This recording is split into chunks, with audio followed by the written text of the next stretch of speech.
What's up, guys? So today I'm going to take you through my new home base for fitness now that I'm retired, now that I'm a civilian, and I'm working out inside of someone else's microgym for the first time in over a decade. So I'm going to walk you through QCFit. This is a newer microgym to the Charlotte, North Carolina scene. A really good dude, a good colleague of mine, Jason Bright, JB. He owns this location. He also owns a CrossFit facility north of the city. This is his second one, and him and his partner built this place from the ground up. This is a brand new building. It opened up right in the early stages of 2020, and there's some awesome things in here for any of you guys who are currently upfitting your gym, or you're looking to build a gym and you're looking for design ideas and some really good best practices. There's some good shit in here you need to see.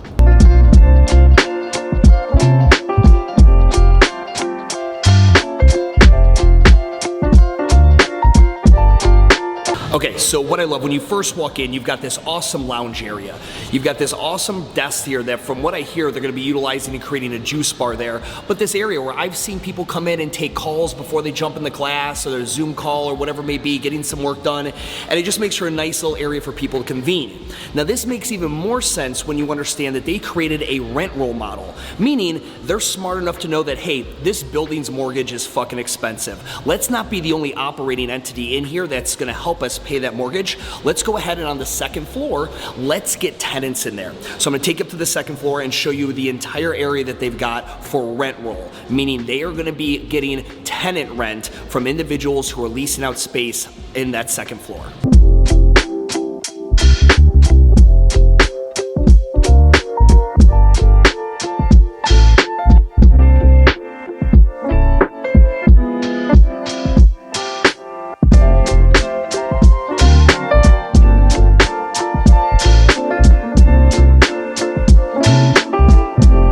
See, the thing is, most of you guys, when you're building out your gym, you're thinking of the square footage as far as floor space. How much floor space do you need to run your model efficiently?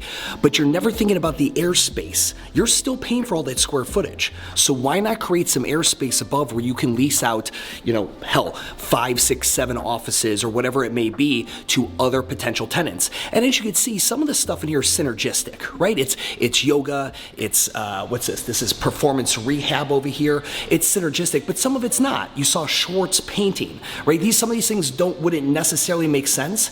You don't always need to turn these places into epicenters of fitness and body work and all nutrition and all that shit. Those are great, but at the end of the day, you're looking for people to rent these rooms at a fair market value that's gonna help offset either your rent or your mortgage. So back there, showers and locker rooms, really nice, brand new facilities. A lot of people ask, does my microgym need showers and locker rooms? Typically the answer is no. It also depends on your demographic. If you've got a get in, get fit, get the fuck out demographic, then you probably don't need that much. But especially when you have all these tenants upstairs, you've got yoga up there, you've got a really large fitness community down here, and especially in the realm of, we know how like the CrossFit type community is, a lot of them like to stick around afterwards and hang out, which is one of the reasons they built this really nice lounge back here, place for people to hang out after the workout. So having showers in there is definitely nice. But even for a facility this big, there's only 3 showers in there, but that's plenty and ample space. Don't go crazy. Don't spend, $50,000 on showers and locker rooms that are gonna get utilized 15% of the time.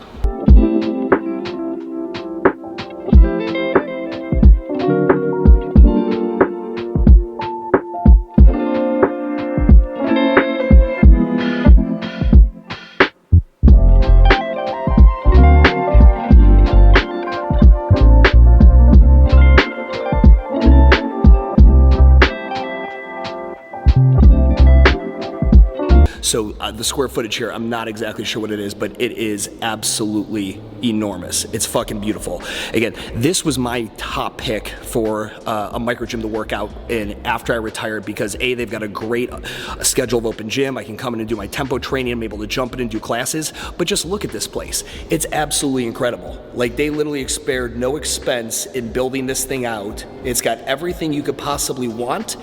It's not too crowded when there's packed classes in here. Still allows for full open gym schedule. For my purposes and for the members that I've engaged with here, it's absolutely perfect. But there's a few things specifically that I want to show you guys. Like, check this out. So a lot of you guys are in warehouses that have these big ass tall beams, right? Well, what they've done is they've gone ahead and created storage in between those two beams right there. This is something that my man, Steve Pinkerton over across at Vitality, I first saw him do, and I think it's a great space-saving way to increase operational capacity so you don't have all this shit on the floor. I mean, look at all this. Look at how much they can fit all the way down here. And it's nice because it separates this turf side of the floor with, you know, the traditional class side of the floor. They've obviously done a great job too with the branding, the colors, but all that. But I mean, they've got absolutely everything in this facility. It works great. And I've talked to you guys a lot about that autonomous fitness user, people like me and experienced fitness users who maybe want to do some other kind of programming. They want access to a beautiful, clean facility like this. Creating this hybrid open gym membership like what with classes like what they have here, in my opinion, is very, very good business. And it's gonna prove to continue to be as that autonomous avatar continues to grow, as our regular fitness users become more advanced, more educated, and they're able to start kind of putting together their own recipes and what kind of workouts they want.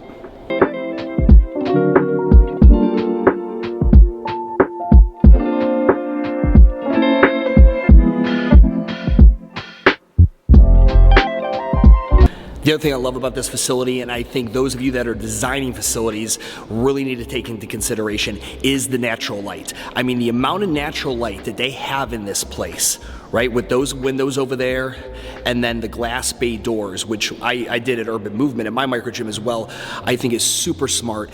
Especially, you know, when the weather's shitty and it's gray, whatever out, it just, if you feel less like you're in a dungeon. Those of you that are in microgyms currently that don't have really any windows, no natural light, I'm sure you're making do, but if you ever have the opportunity, natural light is an absolute must in my opinion, just to give this place a fresh vibe, just to give it a little bit more energy, just to make it not seem like they're still locked in their fucking office at home on Zoom calls. All right, so I'm gonna go ahead and get some tempo training in. Guys, if you're ever in Charlotte, North Carolina, I highly recommend you come check out either QCFit West, this location, or the QCFit North location.